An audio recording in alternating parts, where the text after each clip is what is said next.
मुलगी वाचवा, मुलगी शिकवा, मुलगी वाचवा, मुलगी शिकवा. आजच्या शूटला तर हालतच खराब झाली होती पूर्ण.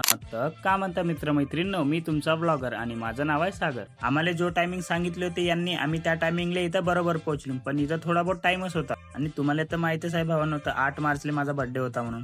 तर मग मी शुभमले म्हणलो का येतं थांबण्यापेक्षा चल म्हणलं आपण राम मंदिर मध्ये जाऊ म्हणलं, दर्शन तरी करणं होते म्हणलं माझा. आणि ज्यांनी मला विश केला त्यांना तर धन्यवाद भावांनो, आणि ज्यांना रिप्लाय नाही भेटलाय त्याच्यासाठी सॉरी.